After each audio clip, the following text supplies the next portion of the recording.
Innal hamdalillah nahmaduhu wa nasta'inuhu wa nastaghfiruh wa na'udzu billahi min shururi anfusina wa min sayyiati a'malina. Man yahdihillahu fala mudilla lahu wa may yudlil fala hadiya lahu. Asyhadu an la ilaha illallah wahdahu la syarika lahu wa asyhadu anna Muhammadan 'abduhu wa rasuluh. Qala ta'ala ya ayyuhalladzina amanu taqullaha haqqa tuqatih wa la tamutunna illa wa antum muslimun. Ya ayuhan nasu taqu rabbakumul ladzi khalaqakum min nafsin wahidah wa khalaqa minha zawjaha wa batha minhuma rijalan katsiran wa nisaa'a wattaqullaha alladzi tasaaluna bihi wal arham innallaha kana 'alaikum raqiba. Ya ayyuhalladzina amanu taqullaha wa qulu qawlan sadida yuslih lakum a'malakum wa yaghfir lakum dhunubakum wa may yuti'illaha wa rasulahu faqad faza fawzan 'azima. Amma ba'd, fa inna asdaqal hadithi kitabullah wa khairul huda huda Muhammadin sallallahu alaihi wa ala alihi wasallam wa syarrul umuri muhdatsatuha wa kullu muhdatsatin bid'ah wa kullu bid'atin dhalalah wa kullu dhalalatin finnar. Allahumma shalli ala Muhammadin wa ala alihi wa man tabi'ahum bi ihsanin ila yaumiddin. Jemaah fillah, jemaah sekalian ikhwah fillah rahimani wa rahimakumullah.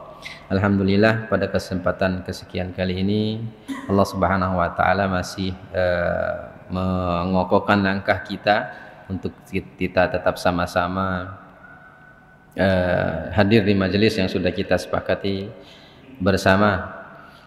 Dan alhamdulillah kita mohon kepada Allah Subhanahu wa taala mudah-mudahan Allah istiqomahkan kita. Saya juga ucapkan ahlan wa sahlan buat Ustadz Amir ya, Masya Allah. Beliau yang harusnya duduk di sini ya, bukan ana. Ya sudah terbalik sebetulnya ini. Insya Allah sekali-sekali nanti beliau kita minta sampaikan ilmunya di sini. Kita kembali lanjutkan lagi pelajaran kita kaitan dengan fikih, perkara fikih yang berkaitan dengan Jumat ya. Baik itu hari Jumat, sholat Jumat dan seterusnya. Kita masuk ke pembahasan yang berkaitan dengan yang kemarin ya, masih kita lanjutkan ya.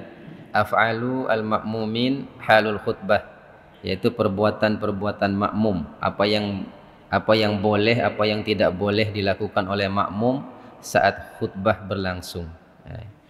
Jadi apa yang boleh dan apa juga yang perkara-perkara yang dilarang bagi makmum saat khutbah berlangsung. Yang pertama yang kita sudah sebutkan di awal ya, saya ulang saja, saya tidak perlu menyebut dalil. Yang pertama adalah ad-dunu minal imam, yaitu mendekat kepada imam. Ini yang pertama yang sudah kita sebutkan. Jadi yang sunnahnya, yang afdol, yang terbaik bagi seorang makmum ketika hari Jumat dan datang untuk sholat Jumat itu dia cari tempat langsung yang paling dekat dengan imam. Ya, sekira tempat yang paling dekat dengan imam. Jangan sebaliknya, cari tembok, cari tiang ya, buat nyender dan seterusnya. Kemudian yang selanjutnya adalah yang dianjurkan adalah bagi makmum adalah istiqbalul imami biwujuhihim wa huwa yakhtub, yakni menghadap ke imam. Jadi kita sebagai makmum itu melihat ke imam atau khotib ketika khotib berkhutbah. Jadi entah kita sedang duduk di depan kah atau di samping kiri kanan, maka yang dianjurkan, yang disunahkan adalah makmum itu melihat ke arah imam atau melihat ke arah khotib. Jadi bukan lihat ke tembok, ada yang lihat ke lantai ya. Seringnya kebanyakan itu tidur ya. Nah, ini ada. Yang dianjurkan adalah seorang makmum itu melihat ke arah khotib. Ini juga sudah kita sebutkan kemarin, tidak perlu kita sampaikan dalil-dalilnya. Yang selanjutnya adalah al-insatu lil khutbati, yakni ketika khutbah berlangsung makmum wajib diam, tidak boleh bersuara sedikit pun, tidak boleh bersuara. Wa adamul kalamu fi athnaiha, ya, tidak boleh berbicara atau bersuara pada saat khutbah berlangsung. Ya, saat khutbah berlangsung, bahkan ketika menegur orang yang ribut pun tidak boleh pakai suara. Ya, kemarin sudah kita lihat ya, pakai kerikil, pakai atap, gaya komandan ke topal lalu.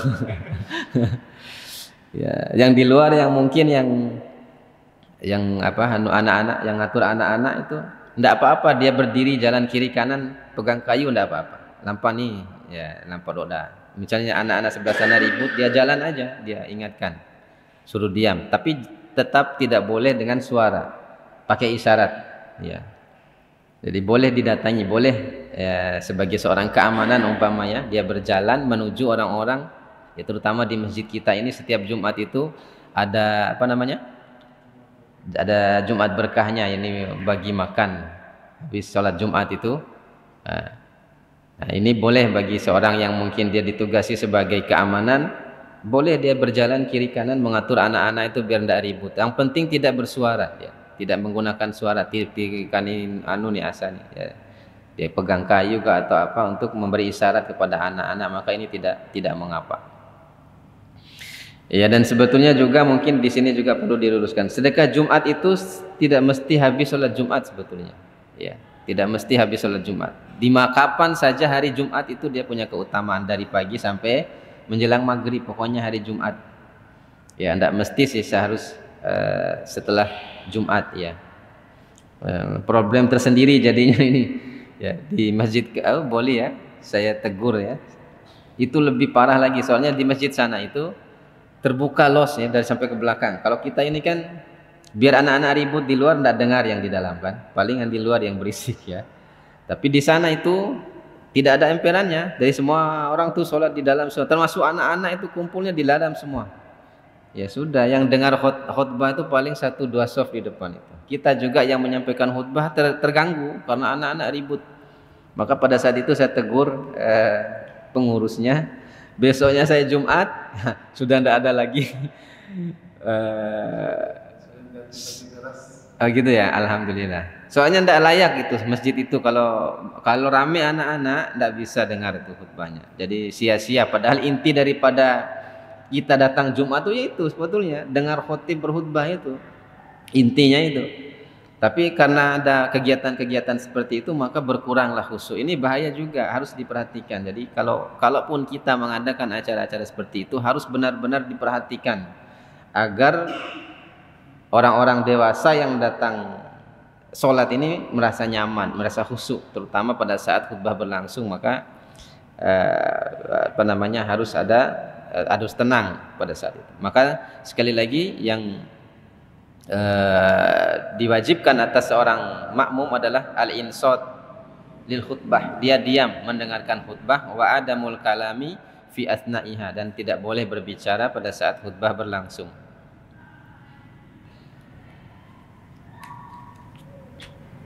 Kemudian yang selanjutnya adalah la yajuzu tukhtiqo bin nas, tidak boleh melangkahi pundak-pundak orang. Jadi kalau ada 2 orang yang duduk langkah langsung tidak boleh. Ini tidak boleh. Maka yang dianjurkan kalau mau duduk di depan ya datang lebih awal ya. Tidak boleh memisahkan atau tidak boleh melangkahi orang. Dikecualikan kalau di depan ada tempat yang memang masih ada untuk tempat duduk yang kosong, ya maka boleh pada saat itu, tapi dengan memisahkan keduanya dulu, dipisahkan dulu kedua orang itu, bukan langsung Dan ini termasuk adab juga, adab ya. Tentang adab-adab seperti ini, wafila jemaah sekalian, saya lihat ada 2 kelompok yang kebablasan ini. Yang pertama kelompok dari orang-orang Asy'ariyah ya. Ya mereka ini memang adabnya luar biasa sama guru sama orang itu, tapi kebablasan juga. Ya.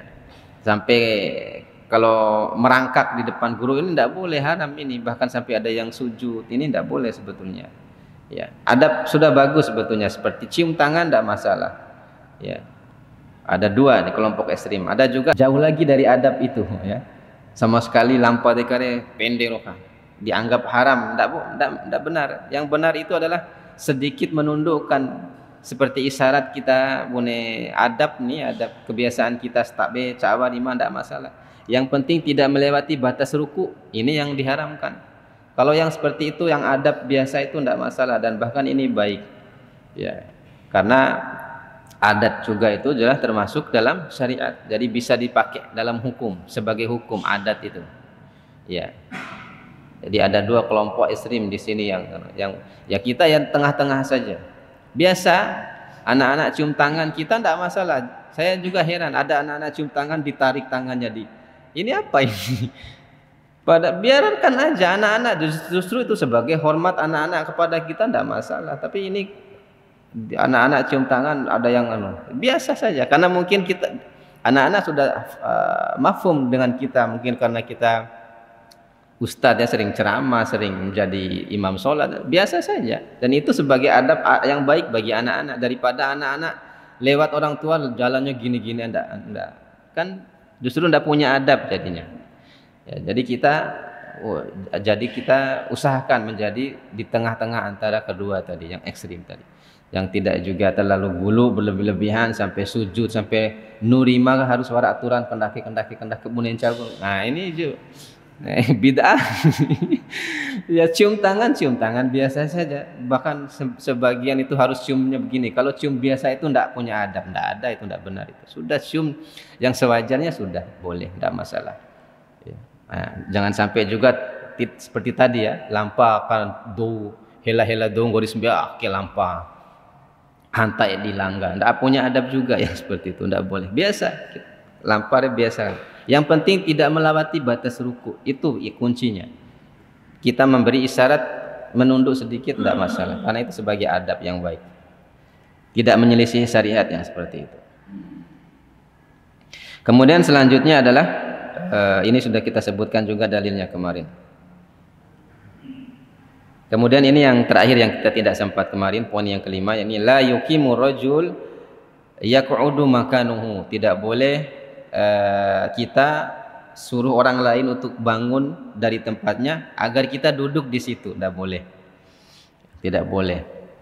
Kita ambil tempat orang, kita suruh bangun, kita duduk suruh biar kita ambil tempat itu, ini tidak boleh. Ini ada hadis an Jabir, dari Jabir anin Nabi sallallahu alaihi wasallam, bahwasanya dari Nabi sallallahu alaihi wasallam qol, Nabi sallallahu alaihi wasallam bersabda, la yukimanna ahadukum akhahu yaumul jum'ah. Tidak boleh seseorang di antara kalian suruh bangun temannya di hari Jumat. Ya, temannya lagi duduk di satu tempat, kemudian disuruh bangun, summa yukhalifu ila maq'adihi fayaq'udu fihi. Kemudian dia ambil tempat temannya itu, dia duduk di situ. Dia suruh bangun orang lain. Walakin yaqul afsahu, tapi cukup kamu katakan afsahu, berlapanglah, geser stoi, geser stoi. Ya, jangan sampai duduk suruh pergi orang. Di sini tidak kita jumpai kebiasaan yang buruk seperti ini. Di negeri Arab masih. Di negeri Arab masih. Itu bahkan sebagian orang itu ya hari Jumat itu di sebagian masjid, ya tidak semua di negeri Arab itu. Jadi orang yang mai taji wa amena sajadah, ada yang kunci mobil, pokoknya mai ke tanda hidi kan. Lokal ya. Jadi sebelum Jumat itu wara-wara lalu ke tanda hidi kan tilo dihakoh ini warambi linggana, warambi sajadah, tiba warambi tasbihna. Nah, itu ini tidak boleh juga. Iya. Ya harusnya kalau mau datang lebih awal, intinya begitu. Kalau yang seperti itu boleh disingkirkan itunya tuh, apa namanya tadi, tempat ketandanya tadi itu. Ya ada yang itu. Saya masih lihat di Facebook itu begitu kok budaya dulu. Ya. Macam-macam, kunci mobil, kunci ansau kunci di ini ketanda kayak ini aina hakob tuh. Ya kalau mau datang lebih awal ya dapat tempat yang depan ya harusnya lebih awal datang. Itu yang tidak boleh. Tidak boleh seperti itu, termasuk ya, dan juga suruh orang lain, termasuk kita suruh, ini juga yang banyak saya jumpai. Setelah sholat Jumat, ya biasanya setelah sholat Jumat ini, karena sholat Jumat itu rame ya. Kalau sholat yang lain jarang saya ketemukan. Setelah sholat Jumat, ya sebagian kita ini, sebagian ya, tidak semua. Mungkin dia terburu-buru mau kemana atau kemana, ya. Dia zikir sebentar, dia langsung berdiri, suruh pindah orang lain. Orang lagi asik zikir, asik doa sebelah, suruh pindah gara-gara dia mau sholat sunat di situ. Ini juga tidak boleh. Tidak benar. Ya. Ini juga mungkin karena salah paham dari hadis yang Nabi SAW melarang jangan menyambung dua sholat di satu tempat itu. Ya, memang Nabi betul mengatakan seperti itu, tapi ada kelanjutan hadis itu. Kecuali dia berbicara terlebih dahulu, ya, atau berpindah tempat. Ya, kalau tidak bisa berpindah tempat, ya berbicara. Ya, ketika Umar bin Khattab radhiyallahu taala anhu menjelaskan hadis ini dalam saya lupa kitabnya, beliau mengatakan dengan berzikir itu sudah disebut berbicara. Ya, paham ya? Zikir dari subhanallah, alhamdulillah, wallahu akbar dan seterusnya itu sudah termasuk berbicara. Kalau tidak ada tempat untuk bergeser, tidak usah geser, sudah sholat di situ. Itu maksudnya. Ya, kalaupun mau berbicara yang betul-betul berbicara, ya sudah berbicara dengan orang sebelah sudah. Bune habat Cina, ya tahu mending deh, sembilan laluan daire, alasan kayak lo kan. Iya. Ya. Dan hadis itu bukan tidak punya alasan. Kenapa Nabi melarang? Asbabul wurud hadis itu Nabi melarang menyambung dua sholat itu. Asbabul wurudnya adalah ada seorang sahabat yang sholat itu kasusnya sholat Jumat. Jadi setelah selesai salam dari sholat Jumat dia langsung berdiri sholat lagi 2 rakaat sholat sunat. Nah maka Nabi melarang. Aina kendede ngomire kecip do sampai para kafir. Itu makanya. Ya sebabnya itu. Nah, makanya adapun kalau kita tidak masalah. Makanya tidak ada riwayat Nabi ya habis sholat malam sholat witir geser, kan tidak ada riwayat itu. Ya. Jadi ada sebabnya juga. Jadi biar orang itu tidak menyangka sholat yang Jumat kok jadi 4 rakaat kecil dom terak bau sembilan ya kan. Kadang-kadang suudzon juga orang mungkin ini kafir imam ke mau sembilan ya kan dan seterusnya. Jadi tidak boleh ya, tidak boleh, intinya tidak boleh seorang pada hari Jumat itu dia menyuruh orang lain bangun dari tempatnya agar dia mengambil tempat itu, tidak boleh, dilarang. Kemudian selanjutnya ini kaitan dengan pertanyaan antum ya kemarin itu yang tidak sempat kita sampai. Disebutkan man na'asa falyatahawwalu min majlisihi. Barang siapa yang merasa ngantuk, ya, maka hendaklah dia berpindah tempat. Poda semada bunga bunga antum ya. Biasa cari kemarin itu ya. Mada Jumat. Nah, maka pindah tempat, cari tempat geser maksudnya. Geser ke tempat yang lain. Ini dari Ibnu Umar qala, dia mengatakan sami'tu Rasulullah sallallahu alaihi wasallam yaqul, aku pernah mendengar Nabi sallallahu alaihi wasallam bersabda, idza na'asa ahadukum fi majlisihi yaumul jum'ah, apabila salah seorang di antara kalian merasa ngantuk di tempat duduknya pada hari Jumat, falyatahawwalu min majlisihi dzalika, maka hendaklah dia berpindah dari tempatnya itu ya ila ghairihi, ke tempat yang lain. Jadi sunahnya itu begitu. Kalau ngantuk benar-benar ya maka boleh pindah tempat ya. Kalau dalam mazhab Syafi'i bawa kopi minum kopi itu boleh. Ya, kita sudah sebutkan kemarin itu. Jadi dan tujuannya agar hilang ngantuk, karena memang kalau dohomidi dekaromore memang madani. Dan ini tidak khusus Jumat. Majelis-majelis seperti ini juga, majelis ndakin ini. Semadare usaha agar dibuka matanya. Ain batu kayak imadare ini maksudnya. Nah, kalau toh tidak mampu ya sudah pindah tempat. Ya, karena biasanya dengan berpindah tempat itu ngantuk itu hilang karena pergerakan kita. Itu yang ke-6, yang ke-6. Kemudian yang selanjutnya apa yang dilakukan oleh makmum pada saat khutbah berlangsung adalah hal yajuzul ihtiba'u fil khutbah. Bolehkah seseorang duduk ikhtiba ketika khutbah berlangsung? Ya, bolehkah seseorang itu duduk ikhtiba ketika khutbah berlangsung? Ikhtiba itu adalah di sini dijelaskan ay yansibar rajulu saqaihi, yaitu seorang itu bersandar dengan dua lutut betisnya ini di saat itu. Kemudian dia menggunakan dua tangannya atau dia menggunakan sarung atau bajunya. Jadi sentengi boleh do komandan tadi itu kan. baik dengan tangan, ya, baik dengan tangan atau dengan baju kan luar baju rau bikin dia ya, terus dia. Nah, ini dilarang. Memang hadisnya menurut para ulama hadis ini dhaif. Hadis ini dhaif, tapi para ulama tetap memakai hadis ini karena memang keadaan duduk ihtiba seperti itu akan mendatangkan dua perkara. Yang pertama, seorang gampang tertidur. Yang pertama. Yang kedua, ya modalosan sih are. Pocu ndak dan keteras, apalagi kalau sudah tidur. Nah, yang di bawah itu biasa keluar sendiri. Nah, tidak sadar jadinya kan.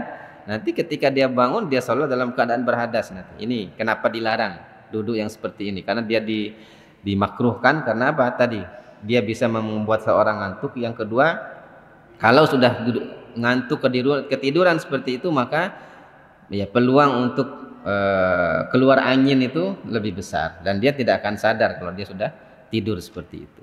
Ini kenapa dilarang. Kemudian yang terakhir, yang ke-8 adalah yang boleh dilakukan oleh makmum adalah idza tadzakkara, apabila seorang makmum ingat asnaul khutbah, ketika khutbah berlangsung, salatu fardin, yaitu salat fardu, kana nasiha au nama anha, yaitu yang dia luput dari salat itu atau dia tertidur dari salat itu. Umpama datang Jumat, mai sembahyang Jumat ge.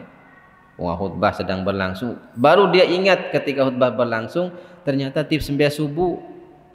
Nefa sembahyang subuh. Kawarap saya inah. Tips sembahyang subuh lagi, saya belum salat subuh ternyata ya. Ini khutbah sedang berlangsung. Maka pada saat itu langsung bangkit untuk dia mengqadha salatnya. Ingat ya, kalau salat di waktu luar waktu wajib ada niat qadha. Ya, wajib ada niat qadha. Bahkan menurut jumhur ulama tidak sah salatnya kalau tidak ada niat qadha. Sebab apa? Sebab dia melakukan salat di luar waktunya. Beda dengan salat adaan, sebagian ulama mewajibkan niatnya ada dalam salah satu mazhab Syafi'i, tapi sebagian lagi mengatakan tidak perlu karena dia salat pada waktunya. Tapi yang wajib itu menurut jumhur adalah seorang ketika qadha maka wajib dia mengqadha, niat qadha. Itu termasuk semua ibadah, termasuk ibadah puasa dan seterusnya. Karena dia mengerjakan ibadah itu bukan pada waktunya, maka harus ada niat itu. Nah ini, maka ini berdasarkan hadis ya. Hadis Nabi sallallahu alaihi wasallam, Nabi mengatakan man nasiya salatun, barang siapa yang lupa melaksanakan salat au nama anha, atau ketiduran dari salatnya, falyusalliha idza dzakaraha, maka hendaknya dia salat, dia melaksanakan atau mengqadha salatnya itu saat dia ingat. La kafarah laha illa dzalika, dan tidak ada kafarah bagi orang yang lupa salat itu kecuali hanya mengqadhanya saja, tidak ada kafarah lain. Ya, tidak beri makan orang miskin, tidak ada yang lain. Intinya dia harus, yang wajib bagi dia adalah mengqadha salatnya. Kemudian yang selanjutnya adalah pasal selanjutnya adalah af'alu fi sholatil jum'ah, perbuatan-perbuatan ketika sholat Jumat, perbuatan-perbuatan atau amalan-amalan ketika sholat Jumat. Yang pertama sholatul jum'ah rakaatani aslan. Yang pertama yang perlu diketahui jemaah sekalian, ikhwas sekalian yang mudah-mudahan dirahmati oleh Allah, ya, sholat Jumat itu hukum asalnya 2 rakaat, ya, hukum asalnya 2 rakaat, ya, hukum asalnya 2 rakaat.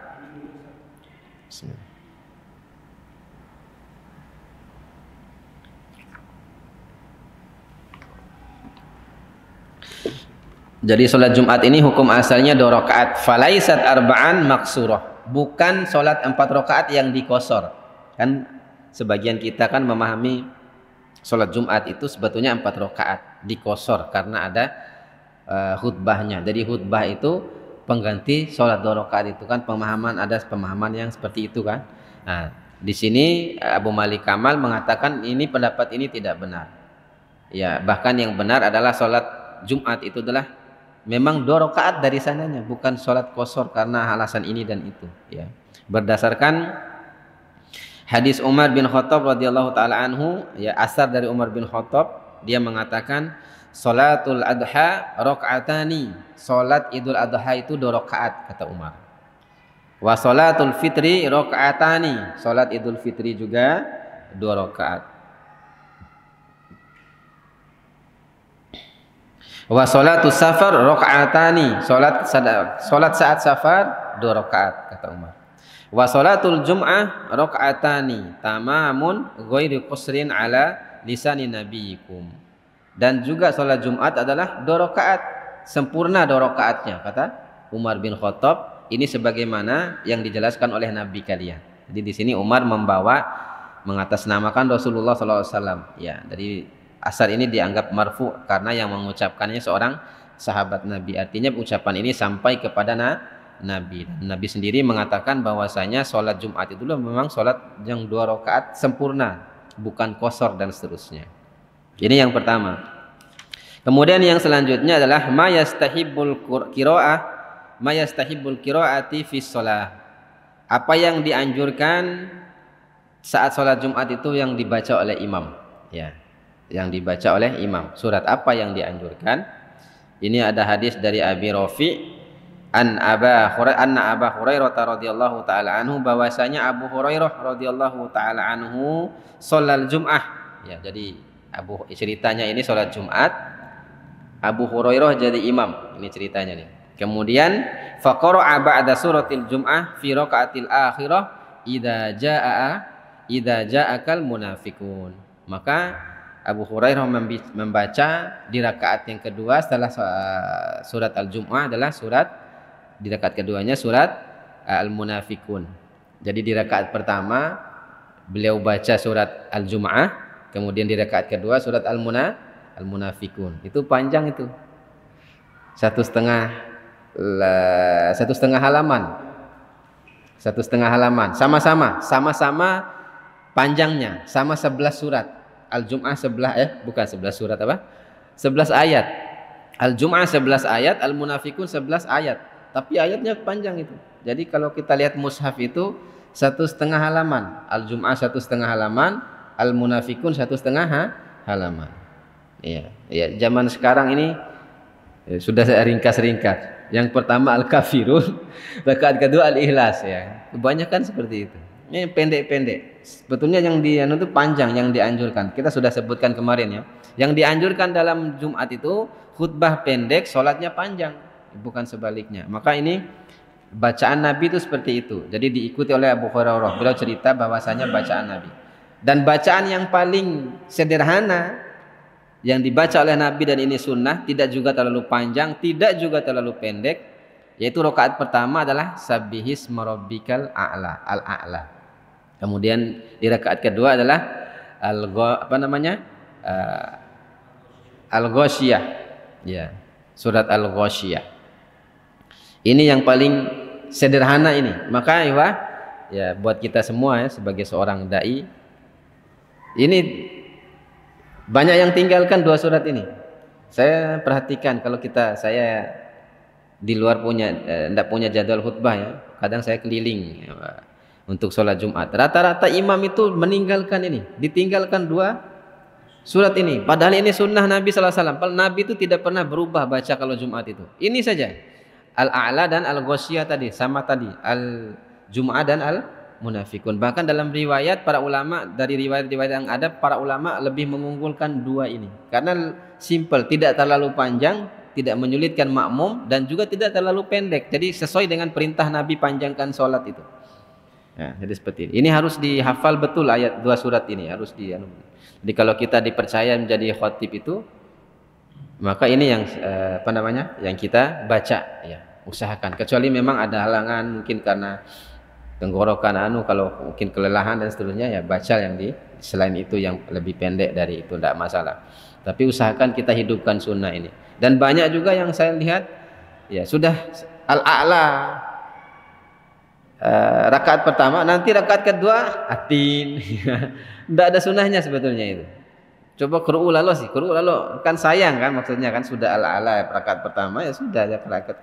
Kalaupun tidak ada uzur, jangan baca yang lain. Ya, baca itu, sambung dengan Al-Ghasyiyah itu. Sudah Isya? Belum. Kemudian yang selanjutnya, pembahasan yang selanjutnya adalah al-masbuk fi sholatil jum'ah. Orang yang masbuk. Bagaimana hukum orang yang masbuk dalam sholat Jumat?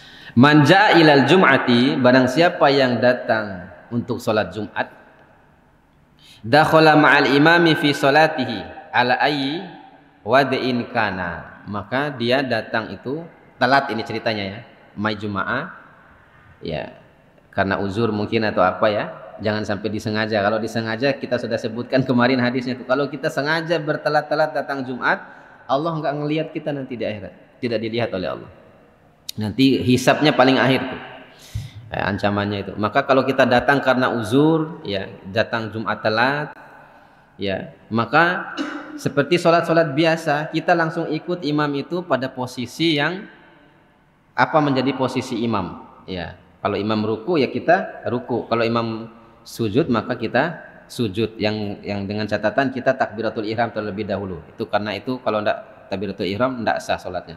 Ini sudah kita sebutkan ya pada pembahasan yang lalu. Fa in adraka ma'al imam rakaah wahidah, maka kalau orang yang masbuk tadi, dia mendapati bersama imam satu rakaat, jadi dia dapat satu rakaat sempurna bersama imam ya. Fa innahu yadifu ilaiha ukhra, maka dia tinggal menyambung saja, yaitu dia ketika imam salam maka dia berdiri untuk menyempurnakan satu rakaat. Kalau dia mendapati bersama imam satu rakaat ya, jadi setelah imam salam maka dia sempurnakan.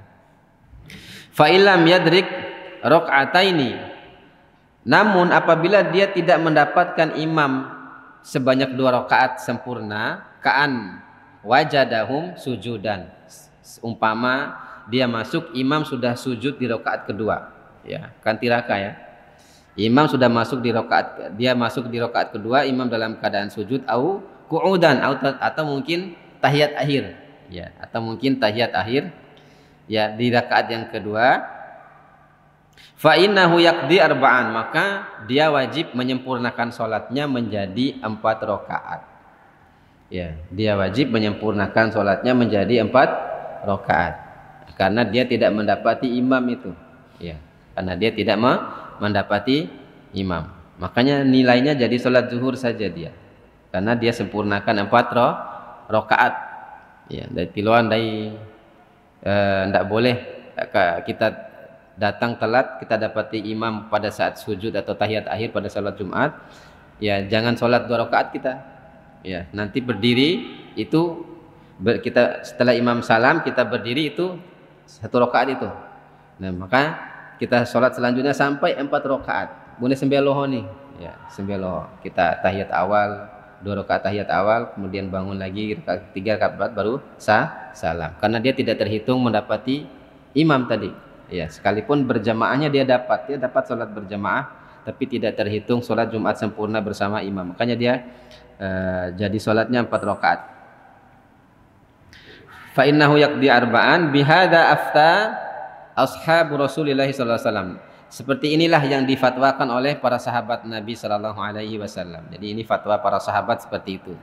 Fa an Ibnu Umar qol, dari Ibnu Umar yang mengatakan idza adraka ar-rajulu yaumul jum'ah rakaah, barang siapa apabila seorang mendapati pada hari Jumat itu 1 rakaat bersama imam, sholli ilaiha ukhra, maka dia tinggal menambah 1 rakaat saja. Wa in wajadahum julusan sholli arba'an, tapi kalau seseorang yang masbuk tadi dia mendapati imam hanya ketika tasahud akhir saja dia mendapati imam, maka dia sempurnakan 4 rakaat. Ini fatwa para sahabat termasuk Ibnu Umar radhiyallahu taala anhu. Ada juga riwayat dari Ibnu Mas'ud, dia mengatakan man adraka rakaah faqad adrakal jum'ah, barang siapa yang mendapati 1 rakaat bersama imam maka telah mendapatkan sholat Jumat, telah mendapati sholat Jumat. Maksudnya dia tinggal tambah 1 rakaat lagi kalau dia dapat 1 rakaat sempurna bersama imam. Wa malam yadrikul jum'ati falyusolli arba'an, dan barang siapa yang tidak mendapati rakaat bersama imam sempurna, maka dia sholat 4 rakaat. Ini sama nih sahabat juga Ibnu Mas'ud. Tadi Ibnu Umar, ini Ibnu Mas'ud. Makanya di sini disebutkan oleh Syekhul Islam Ibnu Taimiyah rahimahullahu taala dari Anas bin Malik, dia mengatakan wala yu'lamu lahum fis sahabati mukhalif. Tidak ada sahabat yang menyelisihi pendapat-pendapat ini. Pendapat tadi itu yang orang ketinggalan sholat Jumat tidak mendapati imam secara sempurna 1 rakaat, maka dia sholat 4 rakaat. Tidak ada sahabat yang mengingkari ini. Tidak ada sahabat yang mengingkari. Wahaka ghairu wahidin an dzalika ijma'as sahabati. Maka dari hal ini bisa dipahami bahwasanya ini menjadi kesepakatan para sahabat, ijma' para sahabat. Jadi kalau ijma' para sahabat itu, kalau seorang yang ketinggalan sholat Jumat tidak mendapati imam sempurna 1 rakaat, maka dia sambung, dia berdiri ketika imam salam, dia sempurnakan sholat 4 rakaat.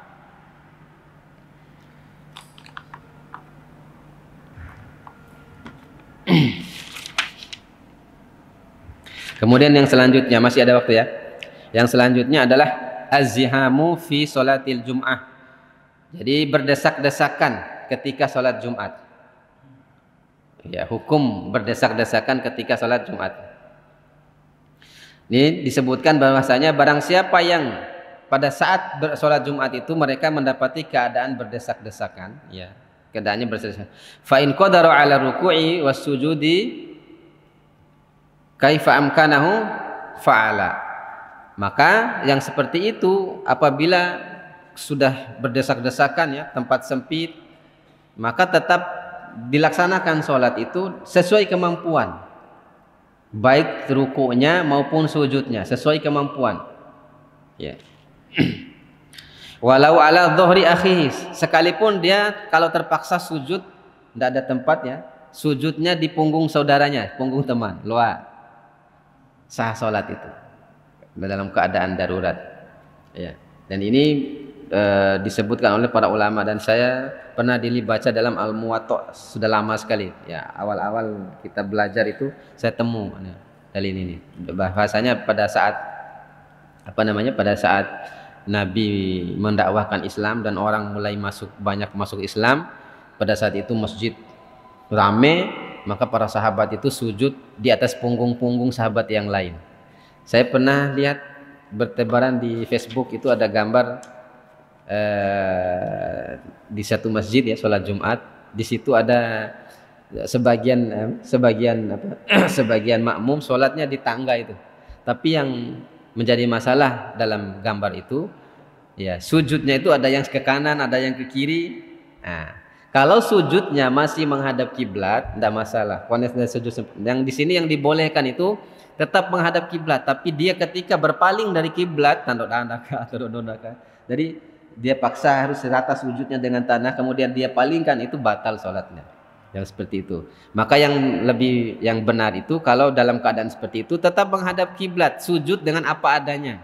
Kalau tidak ada tempat, umpama karena sempit, ya, ada punggung teman di depan, sujud di atas punggung itu, ya. Tapi kalau kita putar arah, mupadana rusujugai, tapi kita putar arah berpaling dari arah kiblat, itu batal sholat, tidak sah.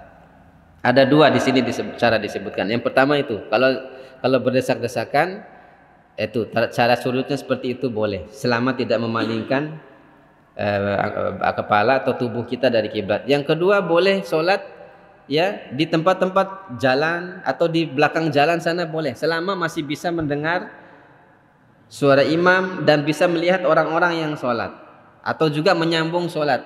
Sebagian di sini kan ada tembok, di sini ada rumah. Kalau di sini penuh, boleh sholat di belakang tembok ini. Bahkan di dalam rumah pun masih boleh.